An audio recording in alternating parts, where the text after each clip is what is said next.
नमस्कार, स्वागत है आपका हमारे चैनल स्टोरीजनी पर। आज हम बात करेंगे एक बेहद रोचक विषय पर। क्या रामायण एक सच्ची घटना थी? क्या ये सब वास्तव में कभी हुआ था? और अगर हुआ तो कौन विजेता बना? भारतीय संस्कृति में रामायण का स्थान सबसे ऊंचा है।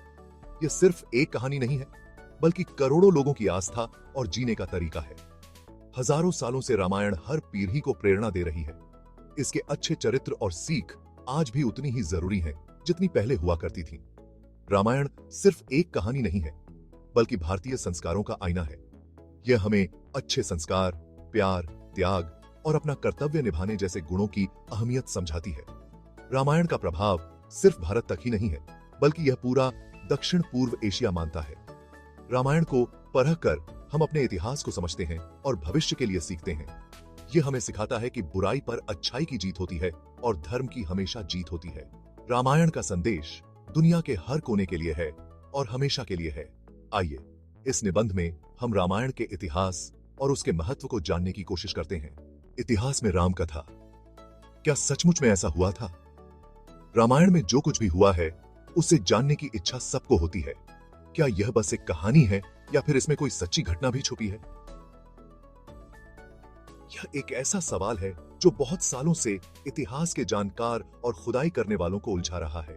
बहुत से जानकार मानते हैं कि रामायण में बताई गई जगहें और घटनाएं सच में हुई थीं।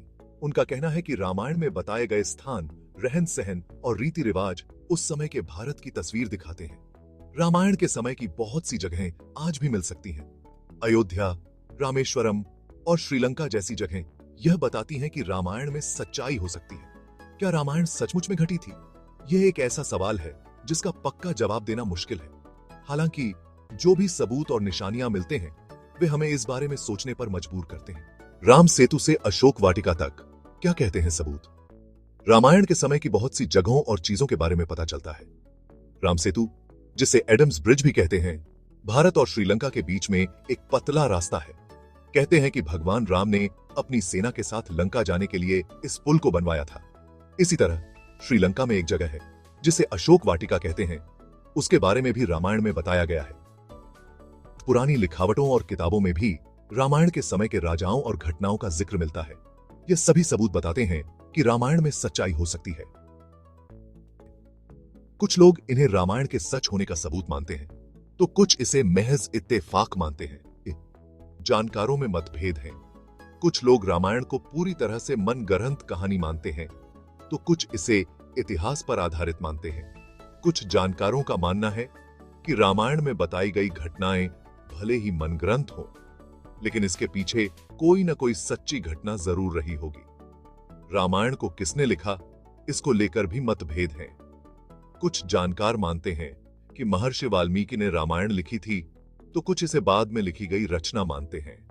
रामायण के सच होने को लेकर बहस आज भी जारी है।